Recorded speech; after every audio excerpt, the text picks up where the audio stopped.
This is a voice note I didn't know I needed to record.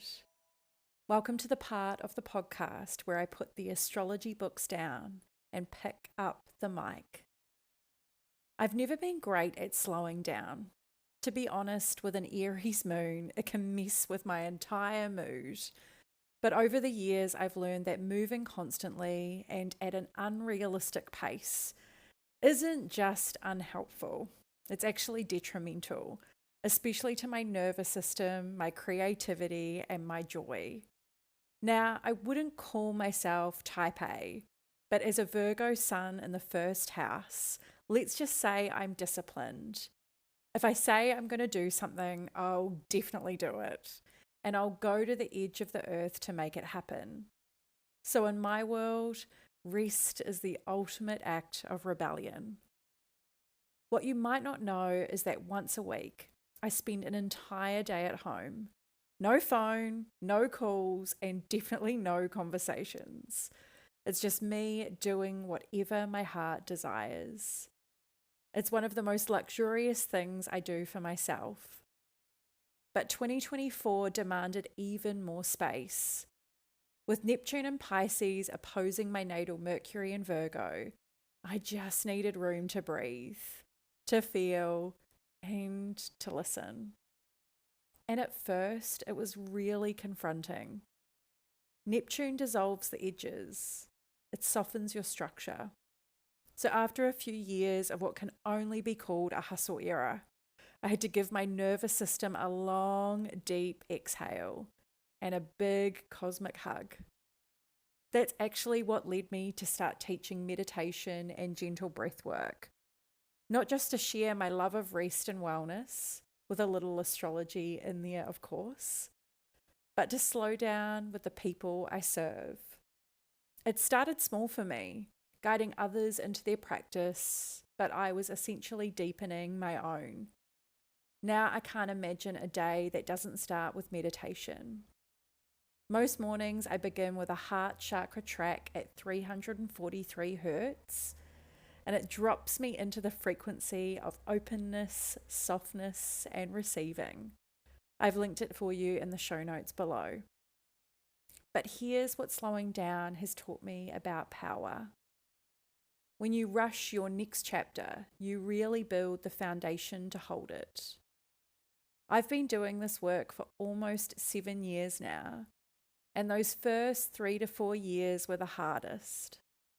I was operating in fight or flight while trying to build a business. There were times I didn't even know if I could pay my rent. And every step of the way when I was manifesting from survival, not trust. If I could go back and rewrite that chapter, I would. But I also know I wouldn't be the version of myself I am now without it.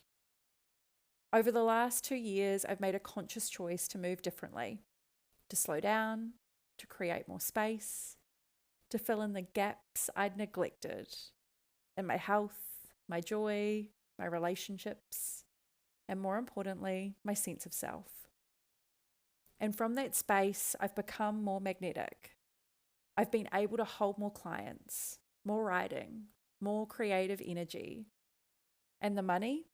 It started to flow because I wasn't forcing it, because I wasn't trying to prove anything, because I started trusting myself and my timing. You may have heard me mention the STAR method, a wellness protocol I created, grounded in your cosmic constitution. It blends my backgrounds in fitness, nutrition, and astrology. But what I didn't realize at the time is that I created it to heal myself. I never wanted to teach astrology in the way you could learn anywhere, because there are so many brilliant teachers already doing that. But what I wanted to teach was how to redefine your self-image, because the way you see yourself in your inner world will ultimately affect your outer world, and that's what creates transformation. There's a book called Psycho-Cybernetics that changed the way I think about identity, and it's shaped so much of what I do now. To give you some context to all of this, Virgo rules the small intestines, and when I was developing the STAR method, I was dealing with chronic gut issues and SIBO. So healing my body became my focus because your gut produces up to 90% of your serotonin and plays a huge role in your emotional, hormonal, and energetic well-being. So wellness for me is about alignment, and alignment often begins with honesty, with taking a breath, with asking, what do I actually need right now? So if you've been in a rush to figure it all out, to jump into your next chapter, launch, move, manifest, consider this your permission to pause. Because sometimes the most rebellious thing you can do is nothing. And in that stillness, you'll hear what you've been waiting to remember. You already know. You're just giving yourself space to trust it.